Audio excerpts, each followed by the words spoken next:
So I really do want to welcome you to this webinar with Blake Sunshine and I.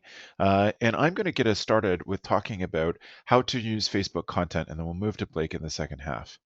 And so if you have any questions, please do use the question section in GoToWebinar. So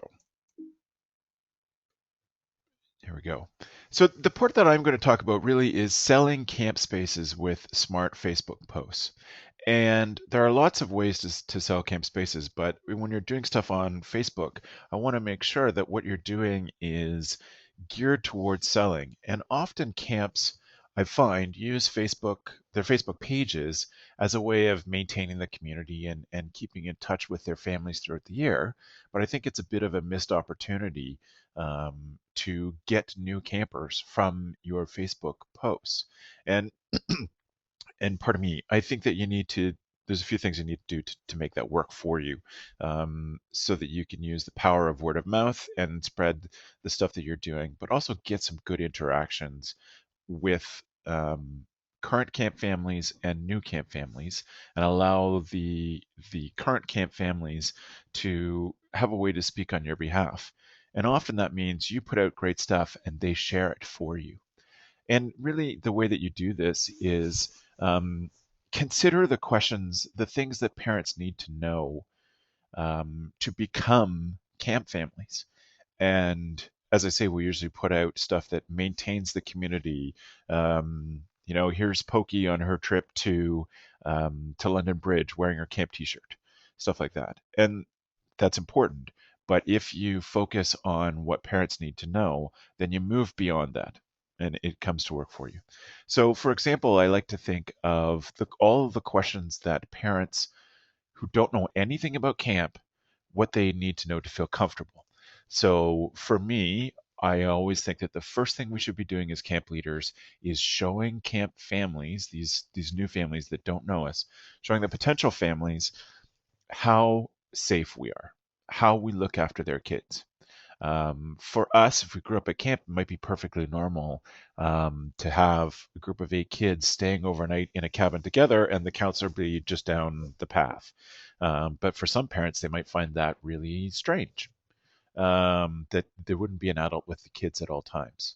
Or they may need to know how you are how you look after the kids' needs, such as eating, and how you make sure that they get to the health center to get their meds and things like that.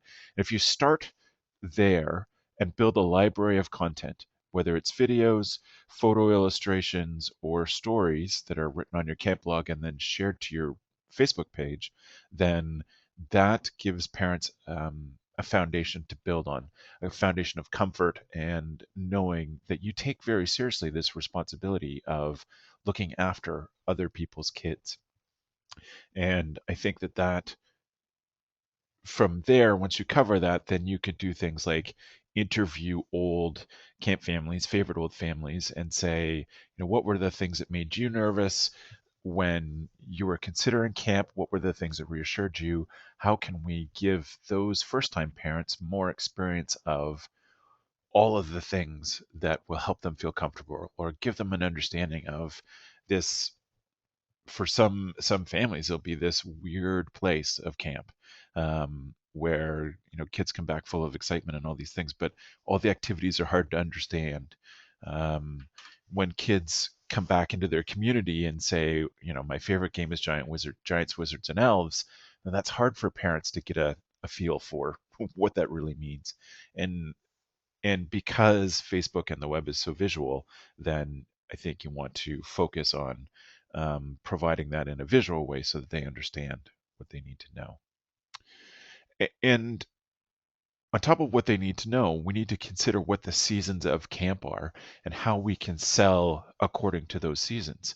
So my time as a camp director, I'd often ask families questions like, how long did it take you to decide to send your child to camp? And I was really surprised by that because in my family, I'm a third generation camp person. And so it was just assumed that when I got to be camp age, I was going. But for some families that parents didn't grow up at camp, or even talking to some of my own alumni, people who work for me, who are not sending their kids to camp at 9, 10, 11 years old. And I ask them, um, they just say that they need longer to get ready to send their kids off. They need more time to prepare. And so I think that you should consider the seasons of camp, and that dictates what you post on your Facebook page. So if you look at getting back from camp and think about the things that you're going to be posting according to the seasons, the fall seasons should be things like your announcements of when your registration opens. It should be, reviews from 2013. So the things that posts and pictures and videos of things that went really great for camp, the things that you loved and you're going to repeat. It's going to be families from the summer talking about, writing about, or even acting on video for you about what their experience was at camp. And um, and then you can see in each one of these seasons, I've considered a different frequently asked question. Safety I've obviously dealt with in great detail. I deal with those safety issues in the fall. And then on the blog section of your website, you can be posting about what the activities are at camp, what the new activities will be for the next year, and then cross-posting that to your Facebook. And all of this laid out with these 4 seasons over time, if you keep repeating these things, coming back to safety in the fall, moving to staff training, frequently asked questions in the winter, all of this builds up a library of great resources that you can do on your blog and then share it to Facebook. And then once it's written once on your blog, you just keep sharing it to Facebook when the season comes around. And this gives parents a year, maybe 2 years of watching what you do, building trust in what you are, and understanding the professionalism that you have to offer. And one of my favorite definitions of marketing comes from a man named John Jantz. And he's a writer, and he writes great books about marketing that are really for non-marketing people, really plain language stuff. And he has lots of great case studies. And his definition of marketing is the one I use all the time. So marketing is getting someone who has a need to know, like, and trust you. And that's a process. So first they have to get to know you. So they have to find you. And Blake's going to talk about lots of ways to get those new campers to discover you. And then they have to get to like you. This is part of what this schedule is here. And then they have to build trust with you and keep following something like a selling season posting schedule will build that like and trust that comes. So the top section under each of these is really the announcements. So in winter, you would be talking about early bird dates, when the price jumps are, etc. And then you would offer a chance for new families to get to talk to existing camp families.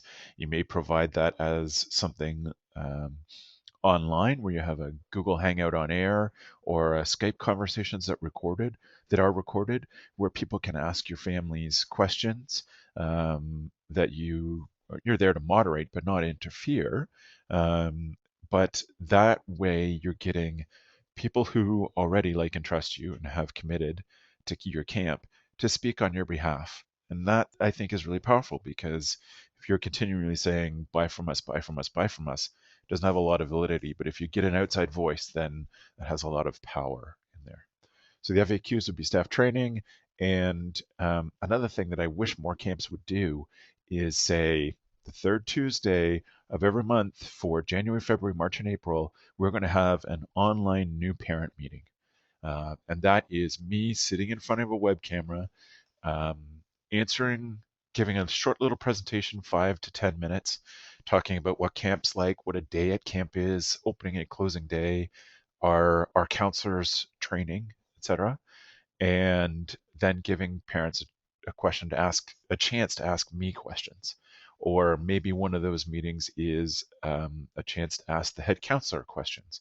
And you record them, same as we're recording this webinar, excuse me, and then they're available on your YouTubes so that parents who can't make the call do that.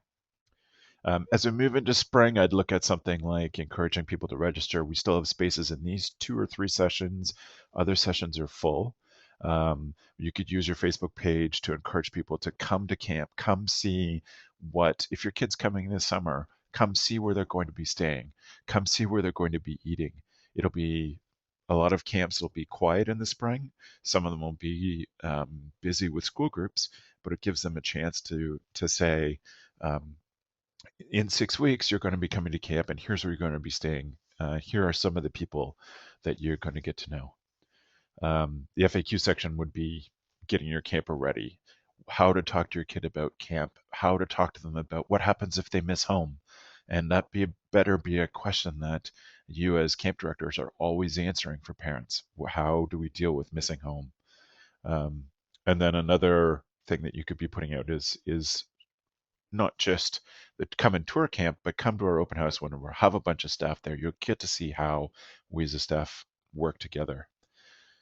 And then in the summer, you're going to be gathering resources to go back into this schedule again. So you would, at this point, hopefully be announcing the next year's schedule so that when your parents leave happy, they are signing up that day for the next summer. And they're ready, they already know, so that you get on the calendar before vacation, before soccer tournaments, etc. The camp's on the calendar early. And you would be, of course, announcing that on Facebook in any way. And then also in the summer, you invite families who are thinking about 2015 to come to camp and tour. And then the FAQ section would be something like, here's what happens to your child at camp. Here's how they spend their day. Here's how we do their laundry. Here's how all those things, to give them a better feel for it. And then I think you're naturally going to be posting, here's what happened today at camp, um, and posting photos and videos and things of each day at camp, because each one of those happens to build that know, like, and trust from current families, certainly, and they'll refer you, and but also from new families who are considering sending you to camp. I wonder at this point if anyone has any questions. I'm going to move on to my next slide and introduce the topic, but please feel free if there's anything at any time, ask it in the questions in the control panel from GoToMeeting, and we'll come back to those as I get started on my next little topic before I hand off to Blake in a few minutes. So there are 5 kinds of engaging posts that you can do on Facebook. And you want to make sure that you're looking at your Facebook Insights to know what kind of posts your particular community responds to, and the currency of Facebook, how the stuff goes from what's seen on your Facebook page and into the news feed of people is based on 3 things, and that is like, comment, and share. And so by watching your insights to see which ones get more likes, comments, and shares, or trying to use these 5 kinds of engaging posts, you are going to get in front of more people. And um, Facebook's changing the way that businesses get displayed in the newsfeed, how often they get displayed. But other than the first time that people find your page and click like on it, most of them won't ever come back to see your page and won't scroll down through all of your posts. The way that you'll get seen is by being engaging, getting likes, comments, and shares. And that means that it gets shown to more people. And there are some businesses that I'm not even going to bother with statistics because this is all changing. Um, just in the last 2 months, it's changed a ton about how Facebook decides what gets shown to your fans and then your friends of your fans. One of the ways that you can make that work really is to create these engaging posts. And the first thing I think is to ask lots of questions. You'll see that in my slides, I've always used a photo from camp um, with text over top of it. That's because, again, as I said, this is a very visual medium, and I want to associate great camp images with the things that happen. So I would post a photo and ask this question: what's your favorite magic moment at camp? This is a magic moment for me, which is a bunch of staff up at a place at our old camp. Um, this is a place where they are celebrating the work of the alumni, the staff that have been staff before them. It's called Seeker's Edge. And this ceremony is really powerful for young staff and for alumni. So, other questions that you might ask might include what smell always reminds you of camp? Um, Anything that would cause them to answer a question. And there are some questions, ways of asking questions that are better than others. If you ask a person, why did you choose to come to camp? Why answers tend to take longer. And so why is maybe not the best question, because a person might get to, man, that'll take me 10 minutes. It'll take me half an hour to write why I chose camp or why I chose this camp. But instead you can ask what questions, or even better are when questions. And when did you know that your own child was ready for camp? When did you first, yeah, all sorts of things. When did you first fall in love at camp? All those things, because those are simple questions that people can answer in a sentence or two and get good responses. They don't have to think about it. So asking a question like that um, is really good.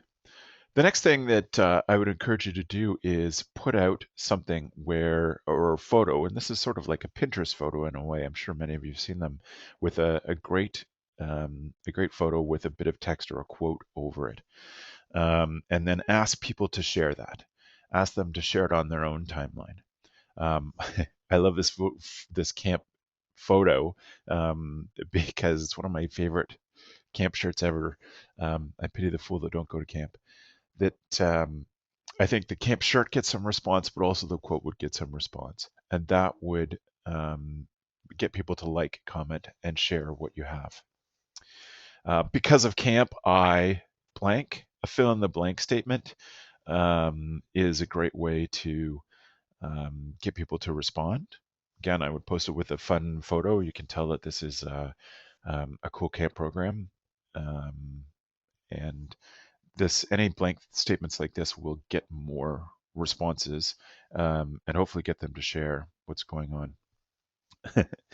um, Sorry, I laugh at my own photos, but I love this woman's face, who's a great camp leader. Um, and this is just another photo that could be shared, or you could use this to encourage people to share other photos or recaption this. And really, that also goes with this too. Here's a photo, a great photo from camp. What caption would you use on it? And it can be something adventurous like this zipline photo, or it could be a silly face photo like this one. Um, that you can put up the photo with just the white section, and allow people to caption it themselves and put it up there. Each one of those, because they've gone to the effort of captioning it, or they've gone to the effort of creating, using a blank space, they've creating their own text, sort of in an effect creating a meme that will get people to pass on the stuff that you do. So really, those five things will get more engagement, and will get more likes, comments, and shares, and will pass things. Will get them to spread to more people, and that means that you get access to the friends of fans of your page. And those friends will have a person that they know that has spoken on your behalf and said, "I like this page," and so therefore, how you have a bit of social proof that says this camp is worth attending, worth checking out, etc. And then they also have a friend that they can ask questions to that's not actually the camp director, but they know that they've been there and have some exposure to what the camp program is. My last little piece of this is about creating a content calendar. I talked about the seasons and how you could plan for that, but we've put out through camphacker.tv a summer camp marketing calendar, and it outlines a way for you to plan for your whole year. And I'll give you just the very basics of it here. And it's a very simple version of the sheet that you can get on camphacker.tv. But this is an outline of what you're going to post on each network, and the day you're going to do it.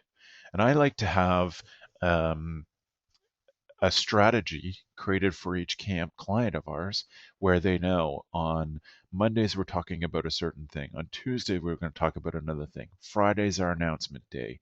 Thursday is Throwback Thursday, and that is the day that we post old photos.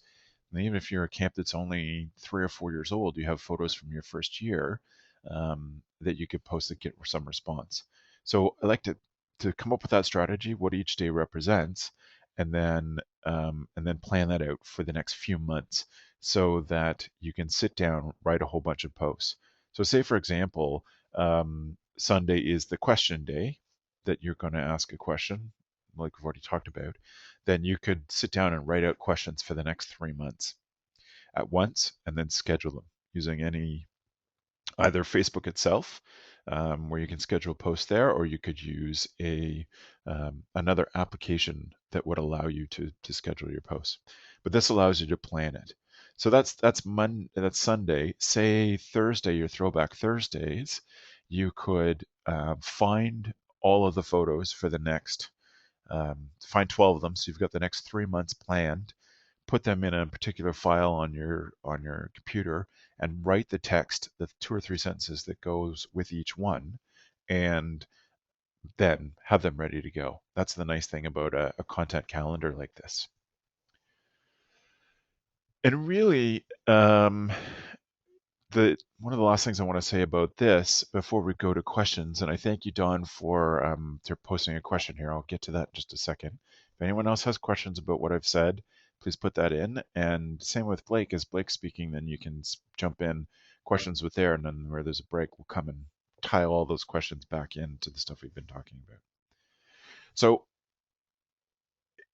people, when you have a calendar ready to go, you can plan for when you're going to post things. So I always like to tell people that they should always start by posting on their own blog, on their own website, because that is something that you own, and you control that. And then you should be linking to it from the social media networks like Facebook, Twitter, Pinterest, and Instagram, but it should always start on your own page. And the great things about the way people use the social networks is that, as I said, people won't very often go see your camp's Facebook page once they've liked it. They might do it a couple of times, but it won't be how they most often get to see your content. Instead, it will be shown to them. So if I do a post today on water safety at our summer camp, I would then post a link to it on Facebook and Twitter. And then at the end of the week, I'd put something on Pinterest, and maybe I would post a photo that reflects the article and gives people an idea of how to get to it on Instagram. So I've done that once. But that content that I've created is good for forever. We call it an evergreen topic. Unless your safety procedures change, parents are always going to want to know, how is my child going to be safe at camp when they're swimming or when they're boating? And so you can use Facebook and Twitter and this schedule to float that blog post back to the top again. And so I might once a month post a link to that article on my Facebook page, to that water safety article on my Facebook page. And the way people use Twitter is different than the way they use Facebook. So I would actually post it to Twitter much more often than that, because people will go back to your main Twitter account even less frequently if they're a follower. Instead, they will dip their toe into Twitter and look at the stream of all the things going by, the people that they're following, and there they will see and there they may see your content or they may not. It'd be rare for them to actually go to, for example, twitter.com/camphacker. To go there would be rare, but if they're on Twitter itself, they'll just see my stuff sometimes. And so I think that people should be willing to more frequently post to Twitter. Like that water safety post, I would put out once a week, maybe for 3 months, at different times, different days of the week, etc., so that I make sure that it gets exposure, and hopefully each one of those times it gets shared. Um, and Google always likes it when your stuff gets shared on social media because they've said how they're going to measure your page and have your page show up in search results is based on two things. How often your website changes. That's why a blog is great because it allows you to make regular changes there. And how often it's linked from social media. So links from your social media will give Google a bit of a notice that it's an article, but when it's shared by more and more people, then it will show up better in search results. And the way to get it shared by more and more people is to get it in front of them more often. So I wouldn't be afraid to use Facebook and Twitter to repost good articles that you have that are, as I say, evergreen. Pinterest and Instagram, I wouldn't do it quite so much, but at least you have a plan of what you're going to put out. So if Throwback Thursday, you're putting a link to the blog post with a black and white photo from camp's origin, then you would share that on Facebook and on Instagram, um, but and Twitter, but you'd only do it once. So you would use each one of the different, I haven't even included a lot of the networks that you could post on, but you'd use it all a little bit differently. But you can, um, with this plan, you can be prepared for that, get ahead on things, figure out what your Mondays are and write them ahead, etc. And really, this is a quite powerful way to take an overwhelming idea of how can I spread the word of marketing my camp using social media and break it down into manageable little parts. So those are a lot of the things that I wanted to highlight. I'm going to go to Dawn's question now. What I'm going to first do um, I'm actually this is Blake's first Blake's first thing is coming up, but I'm going to hand over the screen to Blake while I answer Dawn's question. So are you almost ready to go then, Blake? Oh, I am ready. excellent. Okay, so give me a sec. I'll hand it over to you, and I Okay. will um, change presenter. And I'll answer Don's question.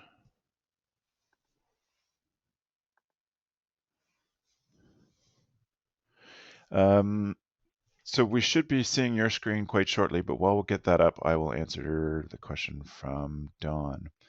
Do you utilize hashtags with every post? Um, Hashtags, for those who don't know, are the things with the number sign in front of them. I think most people know this these days, but it's a way of organizing tweets or Facebook posts around a topic. And I would vary hashtags.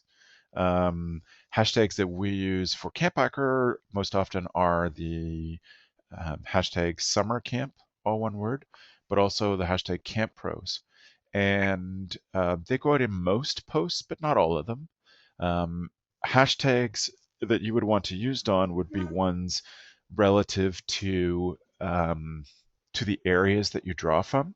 So, for example, I live in Woodstock, Ontario, Canada, and there's a hashtag for our city, and that is for the political discussion, the activities, all the stuff going on. So, if I was writing about how my day camp is hiring for staff for the summer, I would use the Woodstock, Ontario hashtag. Um, if there are other hashtags that your families would use, say, for example, you have kids with special needs, you draw from a certain area, you're a basketball camp, then maybe use that often. But I wouldn't necessarily put it into every post. But you'd have to do a bit of digging as to how you can, as to what hashtags your families already use. So that's why it's good to know your current families. It's good to follow them on social media because they'll help you with a bit of your intelligence in terms of gathering that. So thank you, Don, for pardon me, thank you for that question. If you have more, just put them in there. We're going to hand it over to Blake and go through hers, but keep writing questions in and we'll answer more of them at the end. Thanks, Blake. Awesome. Thank you. Travis, you can see my slides okay, right? I can, yes. Awesome. So, hi everyone. This is Blake Sunshine from Social Summer Camp. And thank you so much, Travis, for that awesome overview on Facebook content. Your Facebook content strategy is so important as a summer camp. It's really the best tool that you have to reach your families and to reach your campers and to engage your alumni. But a lot of times I get asked, that's great, but what about reaching people who don't know about me? What is the best way for me to find those people and teach them about my camp? So that's really what I'm going to be talking about today, is how you can use Facebook ads to reach new target populations as a summer camp. So I always like to start with this slide that says, what would you do if you weren't afraid? I worked at Facebook for 3 years before I started working with summer camps, and this was a big motto of ours and something that we always had posted around the office. And here are actually some of the answers from people who worked at Facebook about what they would do if they weren't afraid. They're kind of funny, like quit Facebook. But I really like to start with this and always ask you guys to come to this conversation with an open mind about what you would do for your camp if you weren't afraid. And a lot of people are afraid of advertising. So with that, I'll kind of jump in. And I would want to talk quickly about the really very crowded social media landscape and why Facebook specifically is a great tool for you to use. So a lot of camps see this and they get into what I call social media paralysis, which is they look at this and say, oh my goodness, I need to create a Facebook ad and write a tweet and post a photo to Instagram and create a meme and pin things on Pinterest. And if I don't do all of that today, I'm never going to have a successful social media program. But that's not true, but it is really important to know that there are a lot of competing factors when you're creating content for social media. So now that we know that there is just such an extremely crowded social media landscape, why do we even want to bother with Facebook ads? Maybe we should just call it a day and not worry about it. But the reality is that the camp space is really crowded too. And this is only about, 50 to 100 of the thousands of camps that are out there. So we are really going to rely on Facebook ads to differentiate our camp, to say our camp is a great camp, and if you're considering summer camp for your child, you should be considering our camp. And we want to make sure that we're able to get that message out using Facebook ads. So as the camp landscape becomes more and more crowded, Facebook ads really are the most efficient and cost-effective way for camps to reach new target areas. So how do you go about even creating a Facebook ad? So there are 5 main aspects to a Facebook ad, and I'm going to go through 2 of them in detail today and then talk a little bit about measurement. So the first 2 are ad creative and ad targeting. So ad creative is, what does my ad look like? When somebody logs onto Facebook, what image do they see? What words do they see coming from my camp? Where does it drive to? Do I have a photo? Do I have a video? Am I using a link? All of that is part of the Facebook ad creative. The second is ad targeting. So who am I trying to reach with my Facebook ad? And this is probably the most important aspect. Do I want to reach moms in Ontario, or parents in Texas, or moms in New York, or campers in New Jersey? Do I really want high income populations? Am I a religious camp? Do I want to reach religious populations?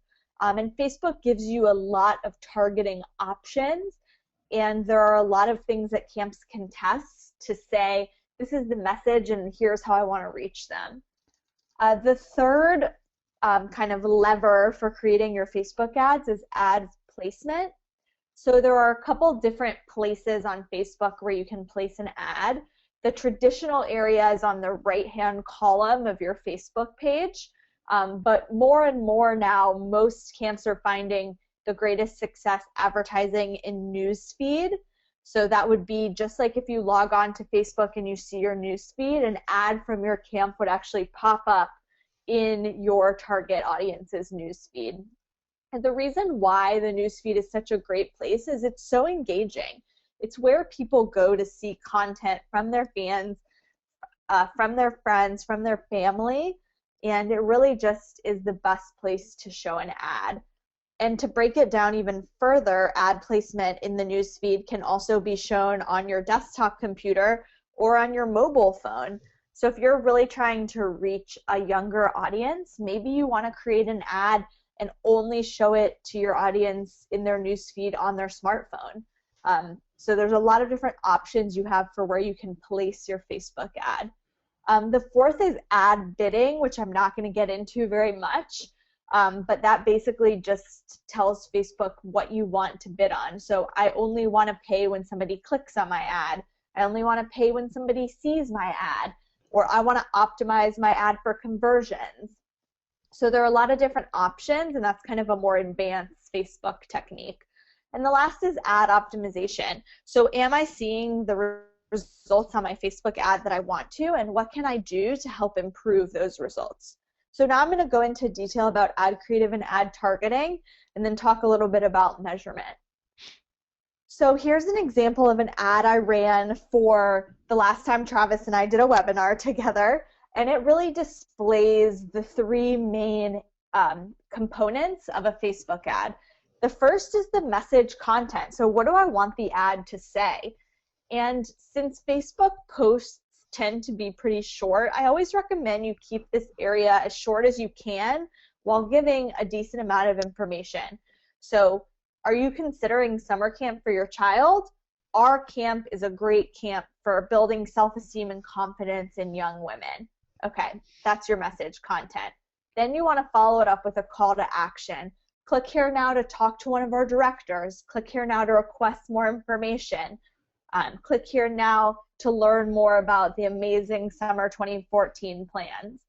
There are a lot of things that you can do to make your call to action friendly, but you always want to make sure that you're using a call to action, telling your audience what you really want them to do. After message content, the second most important thing is the image.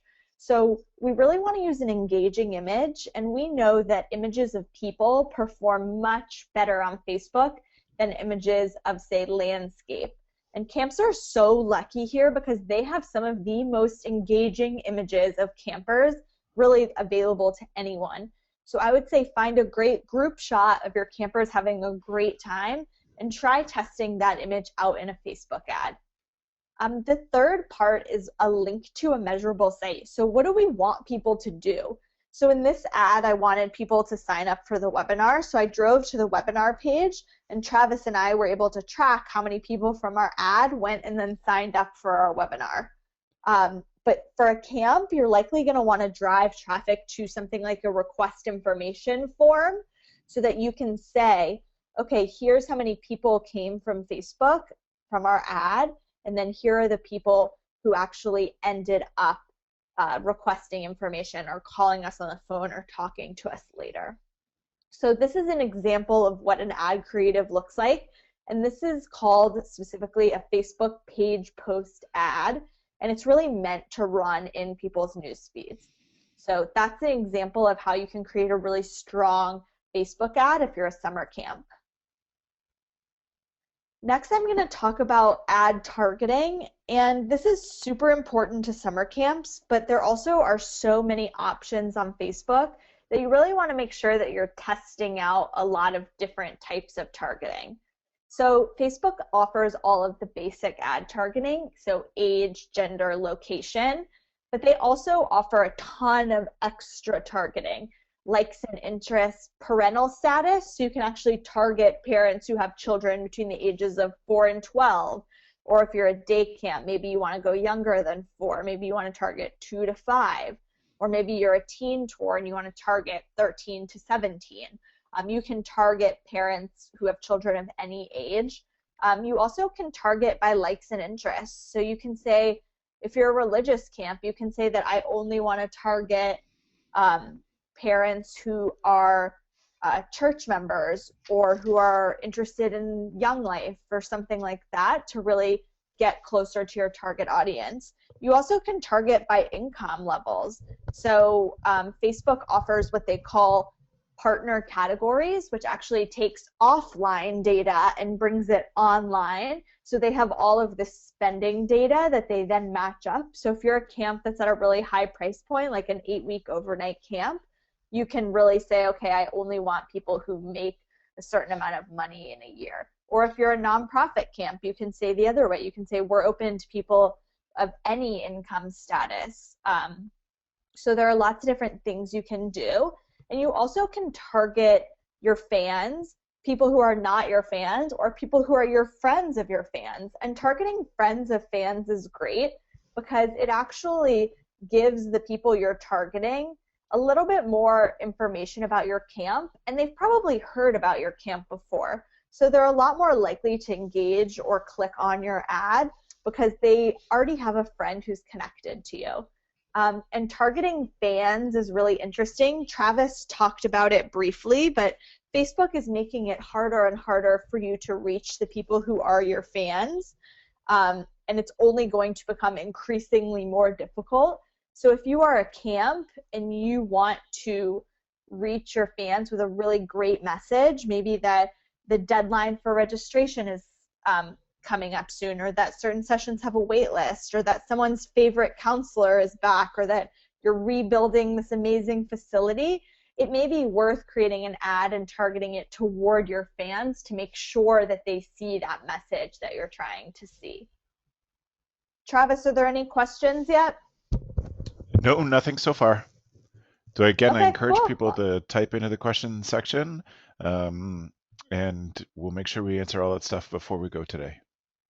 Thanks, bud. Great. Well, I'll just carry on then. So once you've created a Facebook ad and you've targeted it toward who you want to target it to, and you launch your ad, you really want to think, how am I going to measure the success of my Facebook ad? So there are a couple different ways that you can do this. The first is lift in signups. So you can say, okay, before we ran this ad, we were seeing 1 or 2 signups a day, and now that we've run this ad, we saw a day with 5 or 6 or 10 signups. You also can do that with a lift in traffic. So you can say, okay, normally on a regular day we see 100 people visiting our website, but today we ran an ad and 200 people visited our website. Or a lift in inquiries. So the same as with traffic or signups, you can say, okay, we drove traffic to our request info page and we got this many more inquiries than we normally do. Another tactic for really understanding how many people saw your ad and took the action you wanted them to do is to drive traffic to a specific web page that you're only driving traffic to from your Facebook ad. So Travis and I did this for our webinar. He went to Lead Pages and he created a landing page specifically for our webinar. There are a couple other tools you can use to do this too. I prefer FormStack. Travis uses Lead Pages. There's also Wufoo, W-U-F-O-O. And you can create a really quick landing page for, let's say, request more information about our camp, and you can only drive traffic to that web page so you can get a really good understanding of how many people are seeing your ad and taking your action. The last is slightly more complicated, and I have a lot of information about it on my blog, socialsummercamp.com/blog. It's called a conversion tracking pixel, and it's actually a small piece of code that you put after the submit button on either your request info page or your sign up page. And the conversion tracking pixel talks to Facebook and says, okay, somebody just filled out your request info page on your camp's website. This person came from Facebook, and Facebook will actually report on how many conversions or new leads that you're seeing from your ad. It's super easy. It's one piece of code that just goes on your website. If you have a web designer or you know basic HTML, you should be able to do it yourself.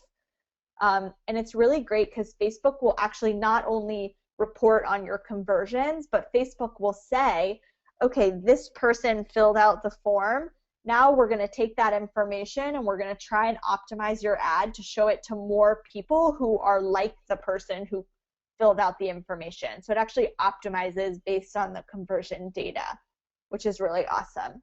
So these are kind of in order from easiest to measure to more advanced to measure. But whatever you do, I highly recommend before you launch your Facebook ad, trying to figure out what you're really trying to measure and how you're going to measure that. Facebook Insights also reports on two really important metrics, reach and engagement.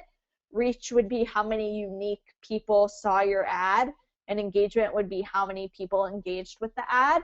And if you're doing an ad targeted toward your fans, those are going to be the two metrics that you really want to look at. So that's everything from me about creating a Facebook ad, targeting it toward the right audience, and then launching it and figuring out how you're going to measure your success. As a part of this webinar, Travis and I are both offering a special offer. So if you contact me, Blake at socialsummercamp.com after the webinar, I'll actually be giving $100 off 1 month of social media consulting services. So again, that's Blake at socialsummercamp.com. And then I'll let Travis talk about his offer really quick. Yeah, fantastic. So we we have this Catalyst Playbook, which is something that we try to get every client to do when we get started, and it is an evaluation of all your current online marketing efforts, your website, your blog, your website design and usability, even some search engine results, and we'll take a look at your Google Analytics. And it is a $750 package that includes a 45-page report and 2 hours of consulting. But for those of you who sign up today, go to zoic.ca/ch playbook, and it's important that those CHP are capitalized. Go to that link. It will take you to the playbook on the Camp Hacker website, and you get $150 off.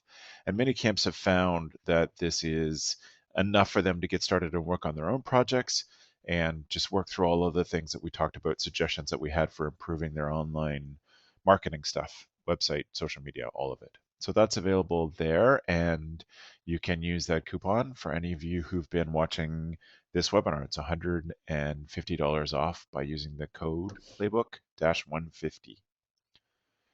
So that